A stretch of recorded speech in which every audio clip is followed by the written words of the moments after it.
যেহেতু এই chocolate কেকটার police price হচ্ছে 150 করে, বাকিগুলো হচ্ছে 100 করে। তো অনেকের মনে একটা প্রশ্ন থাকতে পারে যে এটা কেন 150? তো যেহেতু চকলেটটা আমাদের শরীরের জন্য অনেক সময় আছে যে যদি নিম্নমানের চকলেট ইউজ করা হয় তাহলে শরীরে বেশি ক্ষতিকর এফেক্ট করতে পারে। তো এই জন্য আমরা ভালো একটা ব্র্যান্ড ব্লুবেল এই চকলেটটা ইউজ করে থাকি। তো যেহেতু এটার প্রাইসটা একটু বেশি, তো তার জন্য অবশ্যই এটা টেস্ট করে দেখতে হবে আসলে কি আমি চকলেট যে ফ্লেভারের কেকটা আছে এটা প্রাইস কি বেশি রাখতেছি নাকি কম রাখতেছি। এটা হচ্ছে বাটারস্কচ ফ্লেভারের কেক, এটা হচ্ছে চকলেট কেক, এটা হচ্ছে রসমালাই কেক, বাটারস্কচ রসমালাই। যেহেতু রসমালাই চাহিদা বেশি তাই রসমালাই রসমালাই আছে, রসমালাই আলাদা।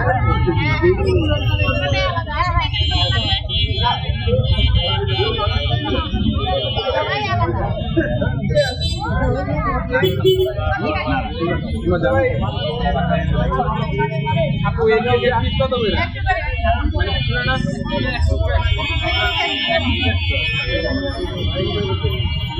কত করে দিয়েছেন আপনি এটা? 100